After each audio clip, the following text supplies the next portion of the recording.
wonderful to be here. When Lucy asked me if I wanted to talk after Jill, I jumped at the opportunity to get out of the rain. So very happy to be here now under this cover.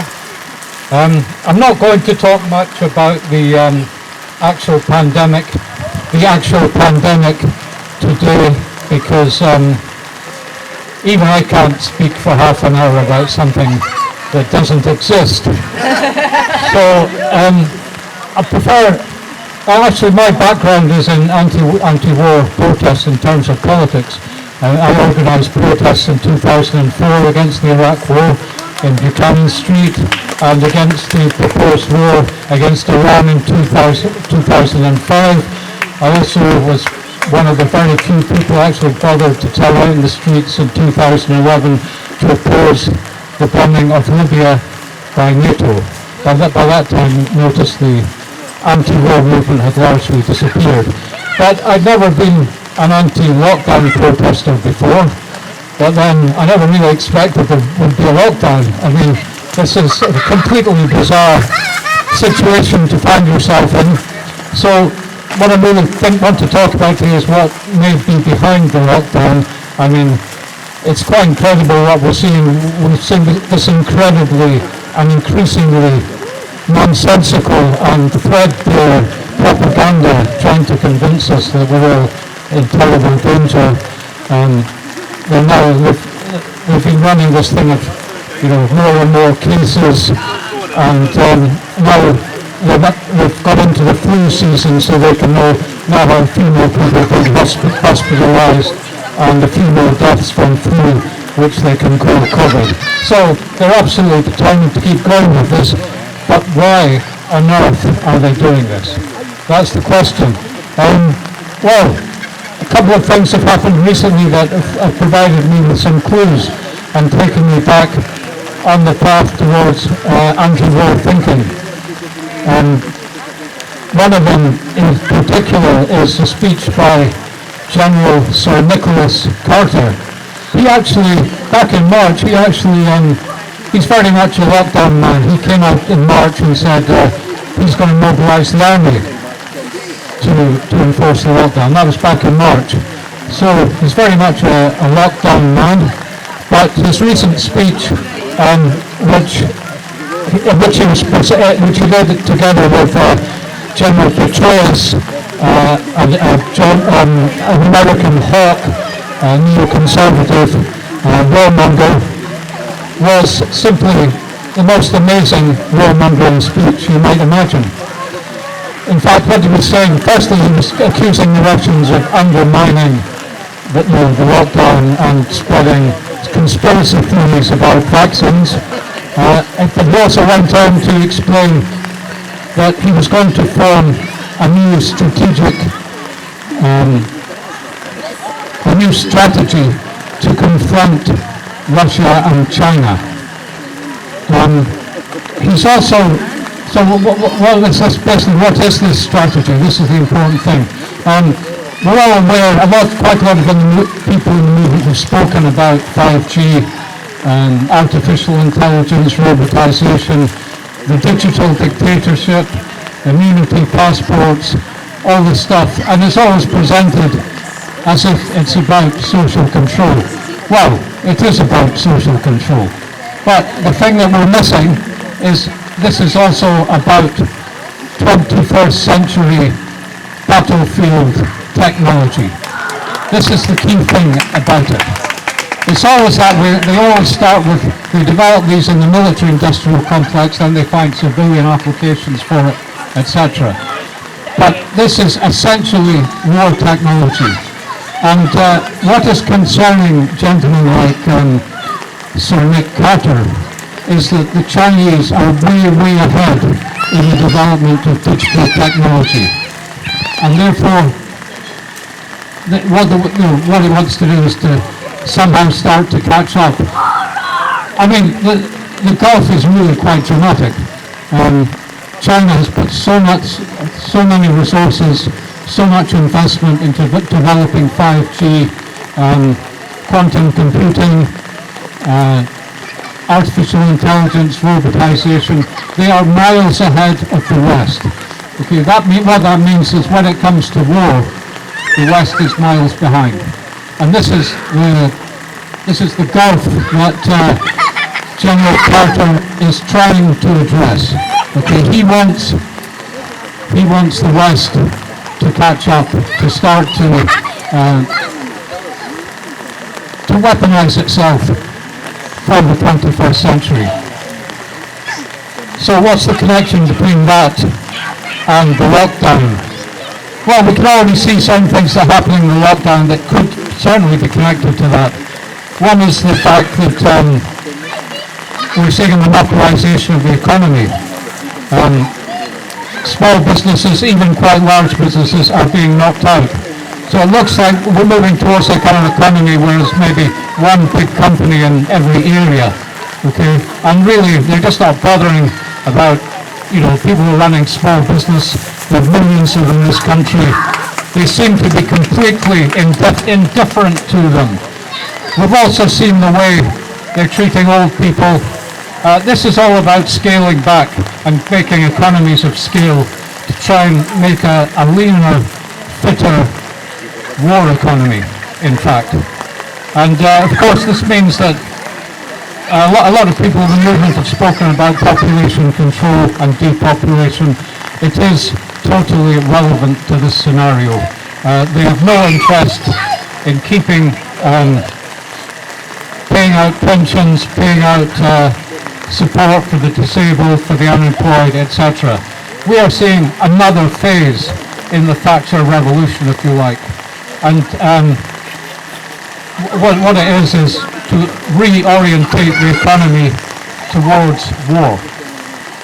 So that's a pretty disturbing development. I mean, when you talk about an economy that's being totally geared to fighting war, the word that comes into mind is fascism, isn't it?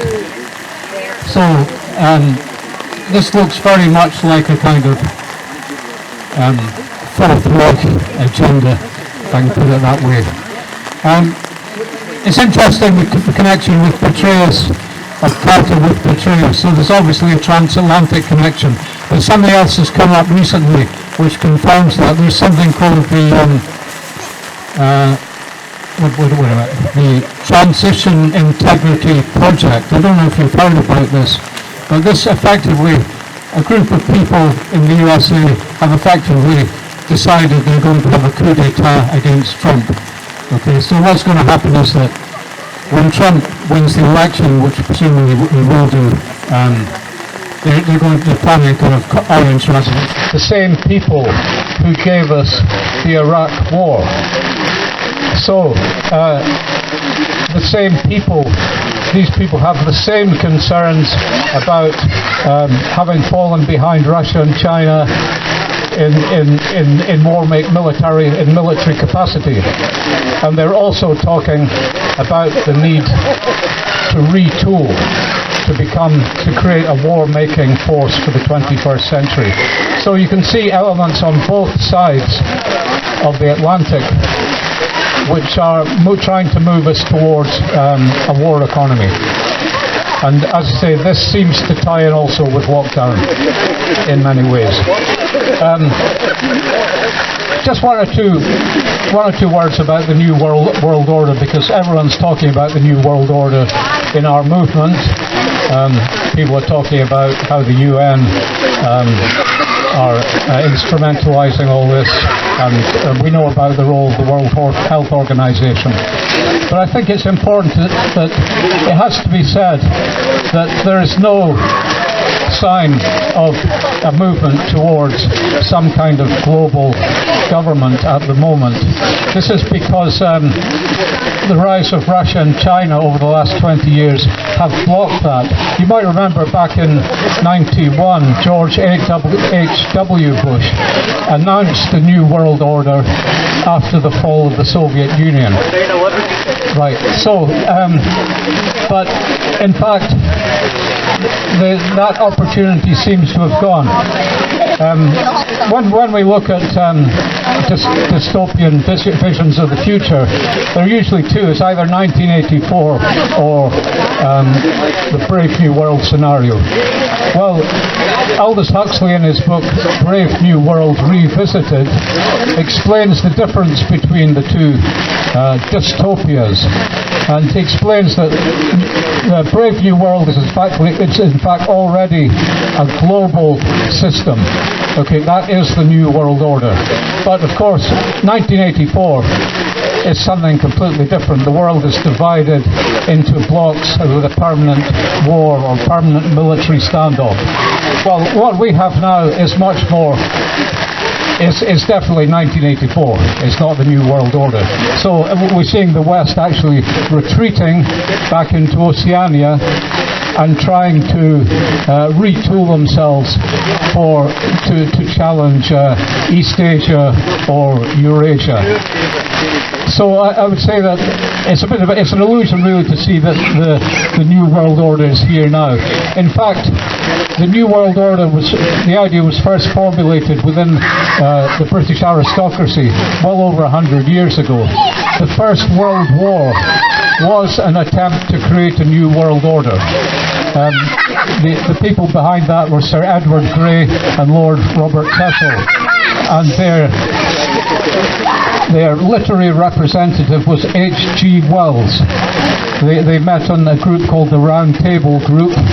As H.G. Wells revealed in his autobiography, Sir Edward Grey had planned World War I well in advance.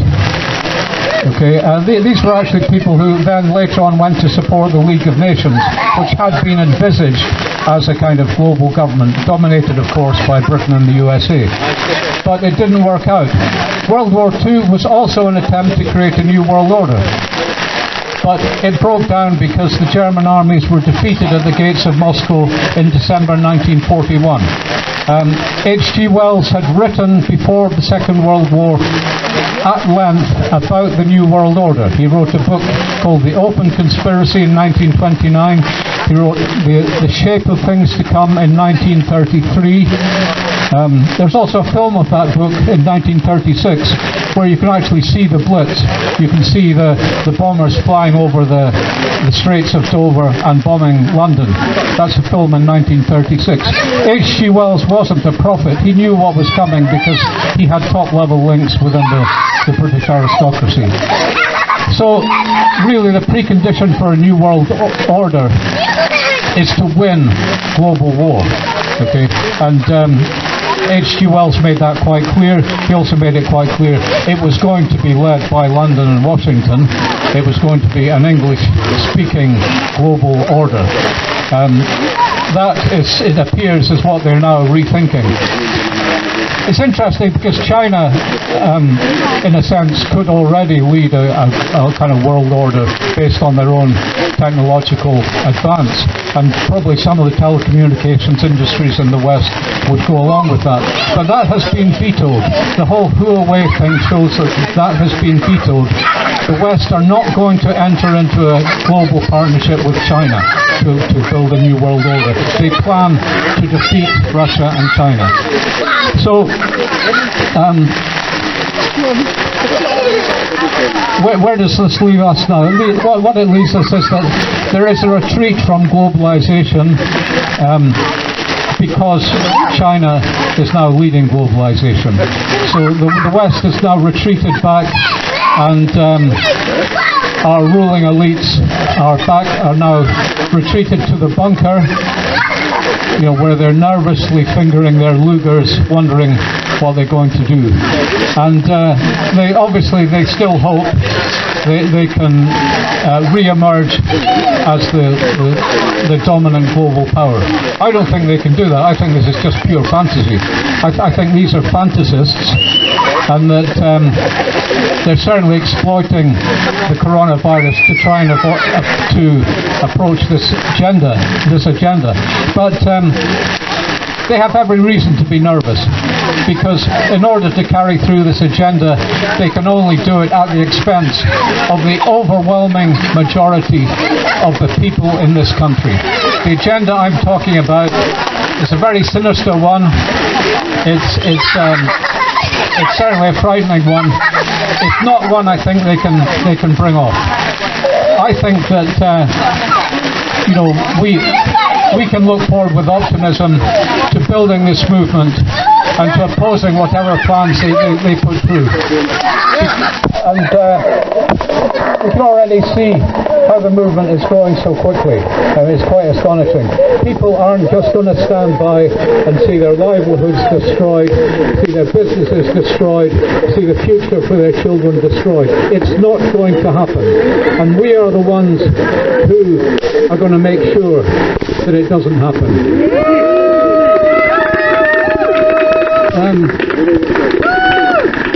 So I hope everyone's down in Edinburgh next week because the 5th was fantastic and we really need to try and follow that up. I mean, we could have weather like this, in which case it's going to be very, very difficult.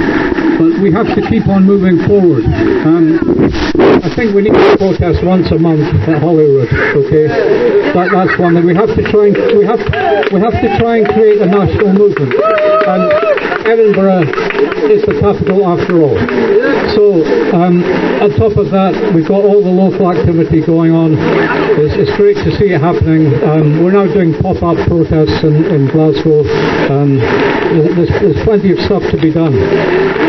So stay safe. Join the resistance. We are going to win.